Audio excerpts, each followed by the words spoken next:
Rimuru and Iruma's Adventures in the Netherworld by MU1622, found on Wattpad, fanfiction.net, and Archive of Our Own. Chapter 12, An Eventful Evening. Rimuru point of view. "Where have you two been? I was worried sick," Sullivan whines as we step inside the mansion. "Why were you worried about me? I'm fully capable of taking care of myself, you know." "We're sorry, Grandpa. Something came up and I had to deal with it. Rimuru stayed with me to make sure I was safe," Iruma apologizes. "By something, you mean hanging out with your new girlfriend," I playfully poke fun at him. Stop calling her that! She's not my girlfriend," Iruma insists. His face is now bright red with embarrassment. "So you have a girlfriend now, Iruma? You're growing up much too fast," Sullivan whimpers. "I told you she's not my girlfriend," Iruma asserts desperately, looking panicked. "All right, in all seriousness, she isn't his girlfriend," I explain. "Thank you," Iruma says, sighing with relief. "At least not yet," I finish my point with a huge grin. "Rimuru," Iruma whines. He looks at me with pleading eyes, so I decide to stop teasing him. He's gone through enough today. Okay, don't look at me like that. I'll stop picking on you, I promise," I say reassuringly. "I actually have something important to talk to you about, Grandpa." "Is it about the incident in the botany tower?" "Yes, that and the gluttonous feeder ring. Something has to be done about it so that we don't have a repeat of today's accident. I don't want to have to deal with another cover-up, since keeping one person's mouth shut is hard enough." "Didn't you say something about adjusting its output on the phone earlier?" Iruma asks Sullivan. "Oh, yes, that is something that I mentioned." "Let me alter the boy's ring. I have a brilliant idea for how to improve it, Master." "Okay, CL, I'll ask Sullivan if it's okay to play with Iruma's ring. I'm excited to see what you've come up with." "Do you mind letting me take care of the adjustment for you?" I ask Sullivan enthusiastically. Go ahead," he agrees, looking slightly unsure. "What are you going to do to it, Rimuru?" Iruma asks. "You'll see. Come on, let's do it upstairs, since this might take a while," I respond. "Okay," Iruma says nervously. He just stands there instead of following, so I grab his hand and half drag him upstairs into my bedroom. We both sit on the bed next to each other. Iruma point of view. I'm in Rimuru's room after being dragged up here. Apparently, I'm about to have my gluttonous feeder ring adjusted. Rimuru looks way too excited about this, and I find the smile she's wearing disturbing. I trust Rimuru a good amount, but I have a bad feeling about this. "Let me see this for a minute," she says to me. Her smile changes into a look of contemplation as she stares at the ring on my middle finger. I see her gold eyes flash crimson for just a split second. She continues to stare at my ring for a few minutes, appearing to be lost in thought. I just sit there awkwardly watching her, feeling trapped by this situation. "So that's really the only way, then," Rimuru mumbles to herself. "What's the only way, Rimuru?" I ask, now even more scared of what she's going to do. "You're probably not going to find this pleasant, but you'll need to tolerate it and sit still no matter how much it freaks you out," she explains in a flat tone. "What are you going to do to me?" I ask desperately, now terrified by whatever she's planning. "Calm down, let me explain, okay? You already know I'm a slime," she says. "Well, yeah, but what does that have to do with my ring?" I ask, confused. "As a slime, or at least for the unique type of slime I am, I have the ability to manipulate objects I eat much easier than I can in the outside world. For example, I can make healing potions with special herbs after eating them. These potions are much better than ones I can craft with my hands." "Okay, that's pretty cool, but still, what does this have to do with what we're doing?" "Hang on, I'm getting to that. A massive amount of precision is needed to make the adjustment to your ring. Normally I would just have you take it off first, but, well..." "Are you going to eat me?" I ask, absolutely horrified. "Calm down. No, I'm not going to eat you. Well, not the whole, you at least. Just your finger. It will be a completely painless experience, I promise. I just imagine it would feel weird and maybe uncomfortable. I don't know. Do you have to? I beg, trying to get out of this plan Rimuru came up with. I said there was no other way, didn't I? It'll take much longer, and the result won't be nearly as good if I don't do it this way. And I refuse to half-ass this job. This thing will be your lifeline, your protection outside of myself. It's very important, Iruma, so please take this seriously. I guess I can't force you, but I need you to decide, yes or no. She insists that I give her an answer. But, I stutter, unsure what to say. So she's doing this to protect me like she has been since we met? I doubt she would suddenly turn on me and eat me, so maybe I should just trust her, no matter how crazy this plan is. Come on, Iruma. I don't want to sit here all night doing nothing. Rimuru continues to push me for an answer. Fine, yes, I agree to let you do it. Just get it over with. I give in and decide to let her do the procedure. Good, now sit still while I do this. I watch as her index finger melts into a blue jelly-like substance. I try my best to sit still, but as soon as Rimuru touches me with her slime finger, I instinctively pull away. The odd sensation made my skin crawl.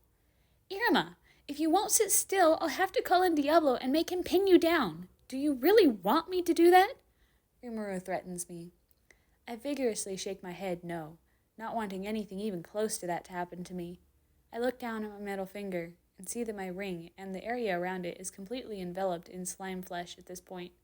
I get grossed out from both the feeling and appearance and accidentally let it show on my face. Rimuru scowls when she sees my reaction. Hey, don't make that face. You know that's what my body looks like when I'm not mimicking anything. Don't give it the same look you'd give a dog turd on the sidewalk, she scolds me. But it feels gross and creepy, I complain about the sensation. I watch Rimuru's expression darken for my words. Whatever. Rimuru looks down, then closes her eyes. She almost looks hurt. I think I hurt her feelings when I said that. I'm sorry, Rimuru. I didn't mean it like that. I apologized to her. It's fine. I am what I am. There's no changing that. Let's stop talking for now so I can concentrate, she says in a soft voice, not looking at me. Rimuru point of view. Is my body actually gross and creepy? I always thought my slime form was lovable and cute, since most of the people back in Tempest love hugging and holding me when I'm like that. No, Master, your body is perfect. This brat doesn't know what he's talking about. I can't help but be bothered by what he just said, though. I knew he probably wouldn't like it, but I didn't think he would be this disgusted.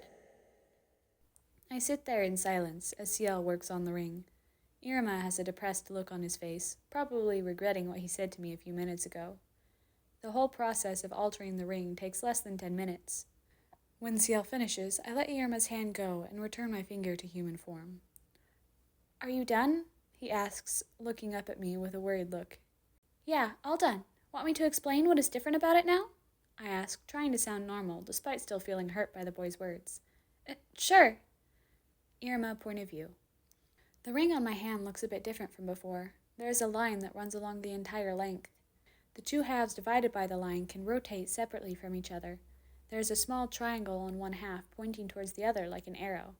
The other half has 4 abbreviated words engraved. They read Nor, normal, Ext, extra, Uni, unique, and Ult, ultimate. Rimuru explains that those are the 4 ranks for what she calls skills from her world. Author's note/disclaimer. Just because I used the same names as the skill ranks for the ring power levels doesn't mean that the power levels match the strengths of the skill ranks. They are just what I decided to use since I'm not fond of the devil, demon, Ifrit names from the source material. I do kinda like Pandrula, but not the other 3. I've linked the ring directly to myself so it can tap into my power as needed, but I can cut that connection off if I want to. Its power output is also adjustable now. I have set 3 different safe levels, normal, extra, and unique, and 1 emergency one, ultimate. Ultimate mode will help you in a pinch, but will take a lot out of you. Probably will cause you a hell of a lot of pain, too. The more of my magic you use, the more painful and hard on you it will be, so don't go whipping it out willy-nilly. Painful? Yes, painful. The type of magic energy I use is called magicules. They, unfortunately, are kinda toxic to normal humans. Too many magicules coursing through your body is painful, and in a large enough quantity deadly.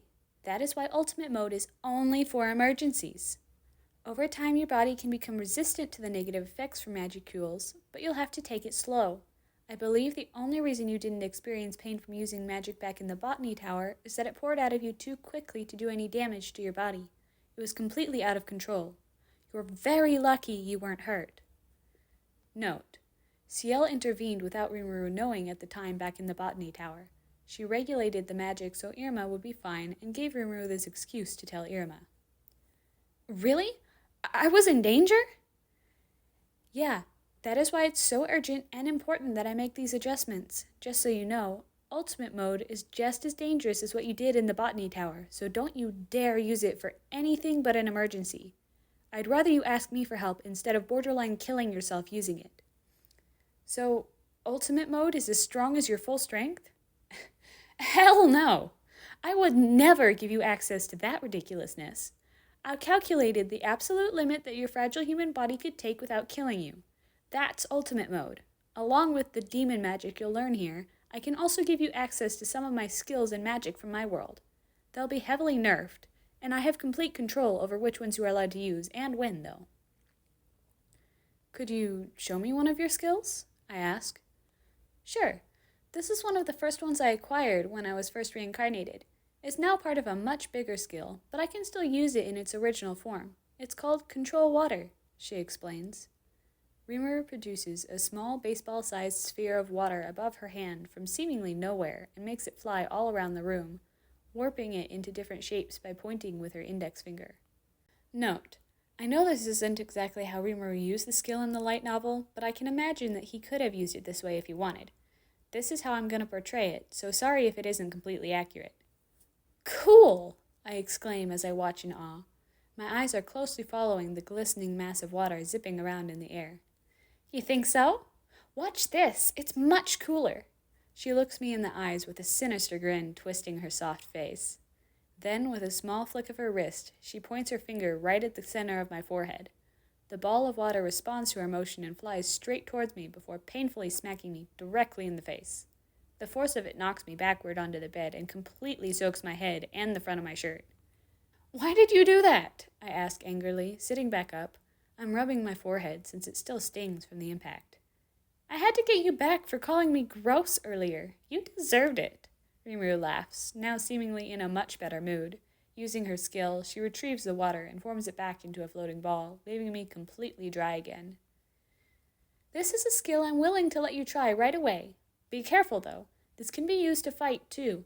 The first weapon I ever used is part of this skill. You've probably heard about water jets being used to cut steel back on Earth, right? That kind of force is possible with this skill, so use it cautiously at first. Are you sure this is safe? I ask, nervous to try out something that can be used to kill.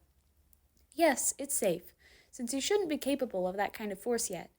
I just unlocked it for you. Now all you have to do is think of the name of the skill to activate it and visualize what you want to do with it. I produced the water with a different skill, so you'll only be able to move it around. Here, use this. Make sure your ring is in normal mode too. We don't need you hurting yourself. Rimuru produces a cup from who knows where, plops the water ball into it, and hands it to me. After making sure my ring is turned to normal, I attempt to do the same thing as Rimuru, form the water into a ball and make it float. Control water, I think to myself, holding my hand above the cup. My ring starts glowing with the same color as earlier, but not anywhere near as brightly. The result I got was really disappointing, though. Instead of leaving the cup, the water just stretches up a couple of inches before plopping back down. I try a few more times, but eventually give up.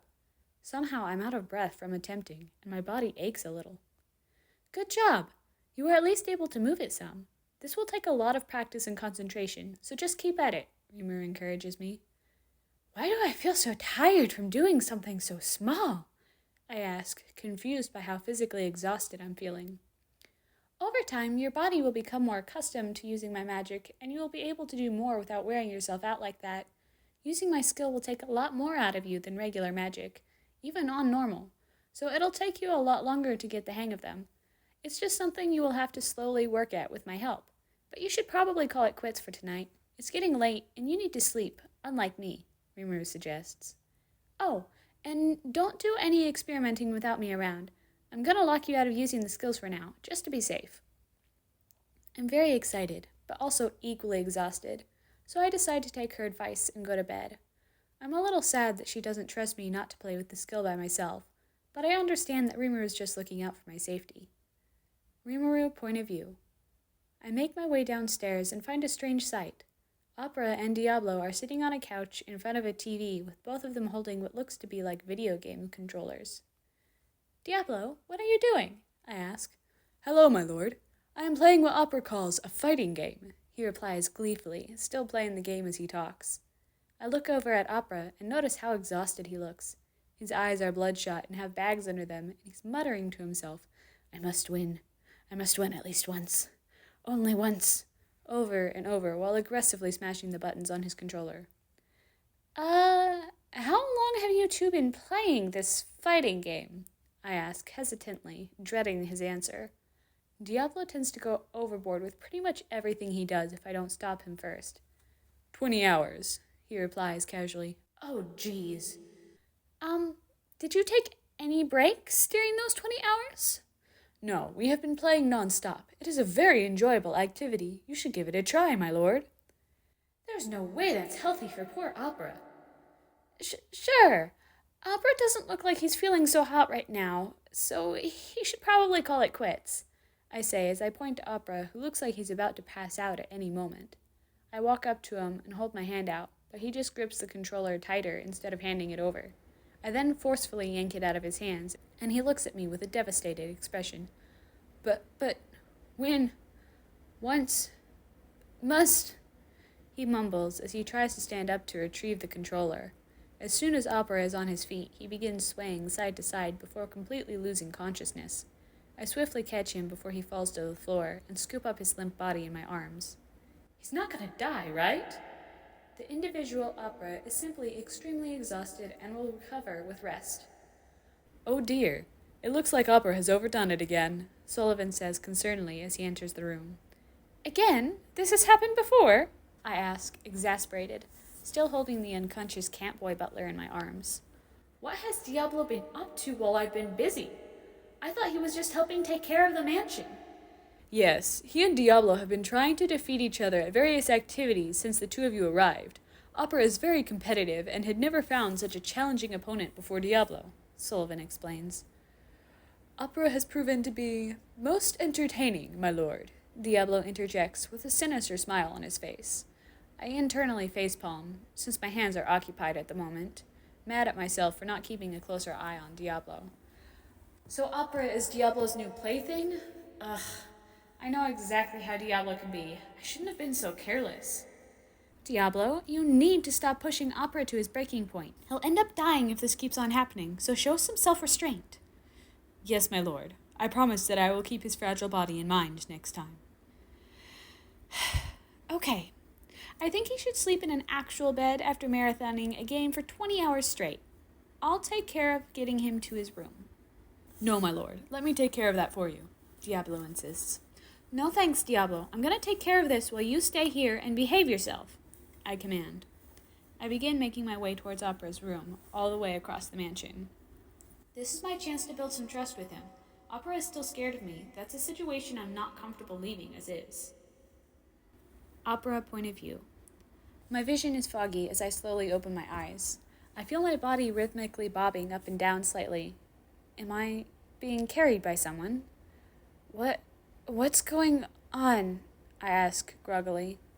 As my vision begins to clear up, I recognize who's got me in their arms. With their silver blue hair, golden eyes, and beautiful face, they're unmistakable. To my horror, it's Rimuru, the terrifying demon lord, who's currently staying in Lord Sullivan's mansion. I squirm, futilely, attempting to escape her grasp. Hey, take it easy, Opera. You passed out on your feet, so I'm carrying you to bed. Just relax, Rimuru says in a friendly-sounding voice. I don't buy it, though. This person is a master of deception. Let me go, I plead as I flail even harder to avoid the death grip she has on me. Come on, Opera. You know you can't even stand right now. You need to rest, so just let me help take you to your bed. I'm trying to help you, not hurt you, Rimuru insists, sounding concerned. But, why are you doing this for me? I ask, as I still attempt to escape. This person must have a reason other than pure generosity for helping me. She has to have an ulterior motive of some kind. I'm partially responsible for you passing out, since I didn't keep Diablo under control. He shouldn't have been pushing you to your limit like that. Plus, I still feel bad about what happened when we first met. I want to try to make up for that, she explains. If I didn't know any better, I would say she looks sad. Her golden eyes that normally strike primal fear into the deepest parts of my soul aren't full of emptiness or evil right now, but instead what appears to be regret. Please, just trust me, she says quietly, giving me a warm and comforting look. I finally give up on struggling and decide to just accept my fate. If I exclude the bad memories I have about Rimuru from my judgment of this situation, everything points to her being completely honest right now. As soon as I relax for a moment, my consciousness slips away again while I'm still in Rimuru's arms. Rimuru point of view. I just wanted to help him, but now I'm worried I scared him again. I guess waking up in the arms of your worst nightmare and being unable to escape would be terrifying for anyone. Sorry again for causing this predicament, Master. If I didn't choose to use this person as a test subject, he would not fear you as much as he does. You don't need to apologize for that again, CL. Like I said before, just learn from it, and I won't be upset. I finally reach Opera's bedroom. I quietly enter, careful not to wake him again, and lay him gently on his bed. Unfortunately, he's still in his butler uniform instead of more comfortable clothes. There's nothing I can do about that, though. There's no way I'm gonna undress him while he's sleeping. That would be wrong on so many levels. I leave the room, quietly closing the door behind me before teleporting to Sullivan. We need to talk about the modifications made to Iruma's ring. Sullivan doesn't seem to mind talking about this right now, even though it is past midnight at this point.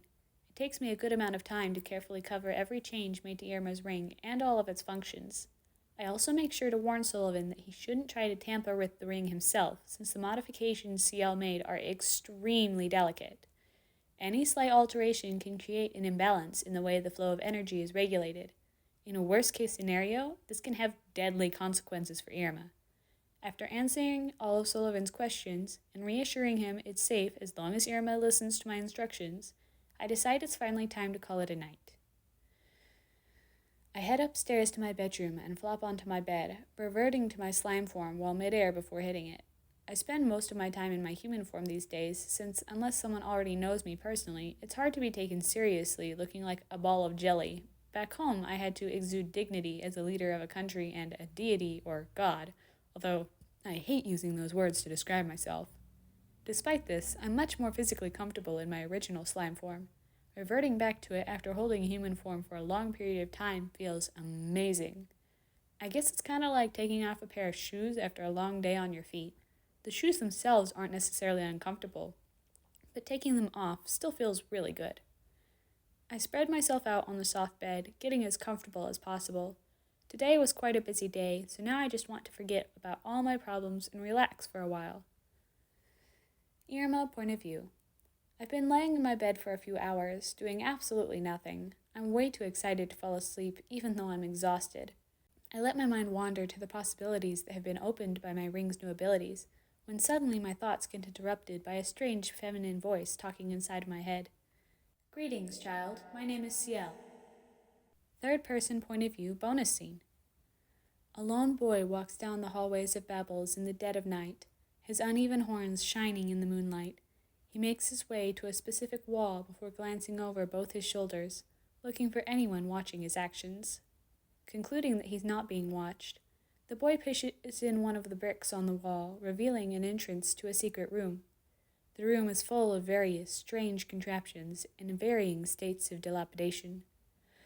Safe, he sighs to himself in relief, leaning up against the door. I swear someone was watching me just a moment ago. The boy casually makes his way over to the curtain, pulling it aside, revealing a large device. He strokes it lovingly. Oh, my precious Gapago, soon you will be complete, he says longingly as he rests one cheek on the cold metal exterior, still rubbing the strange contraption with one hand. It won't be much longer until the day we change the world together. That must be why I'm feeling so uneasy. though I must not let that stop me from completing my mission. Years of work and planning will soon come to fruition. I can't wait, he says with a sigh, sliding down the side of his machine until he is sitting on the floor. His cheeks are flushed, and he wears an expression of pure bliss on his pale face. The boy sits there for a moment, calming himself before standing up and walking over to the window to gaze out it at the moonlit courtyard. Not much longer, big bro. I will make our dreams a reality. Just you wait, the boy says gleefully to himself while fondling one of his earrings. Once more he glances over his shoulder, getting the feeling that he's being watched again before turning back to the view of Babel's courtyard. I shouldn't let myself be so paranoid, he mutters to himself as he stands at the window, looking out at the calm of the night with a feeling of anticipation. Information dump time! I want to explain why I made the strange decision to make using the magic/skills painful and exhausting for Iruma. Read it if you feel like it. Iruma's body is not accustomed to magic or magicules, and his soul doesn't actually possess the skills Rimuru is letting him borrow. How I look at it is that Rimuru's skills are being channeled through the soul corridor in Iruma's body so that Iruma can utilize them. This puts strain on Iruma's soul and body, but since it is regulated by CL to a certain extent, the 3 safe settings won't cause any serious damage. This way of manipulating skills is abnormal and crazy, but that should be expected from one of CL's experiments. And that concludes Chapter 12 of Rimuru and Iruma's Adventures in the Netherworld. I didn't expect this to be another short chapter. I thought we were done with the shorter chapters. But if I'm being honest, it was nice to have a little bit of a short chapter breather. Even if I've only had like 2 long ones, those long ones were tiring. Anyways, I hope you enjoyed Christmas and that you enjoyed spending time with your families or whatever you chose to do to celebrate. And, well, I'll see you all next week, my munchkins. Bye-bye.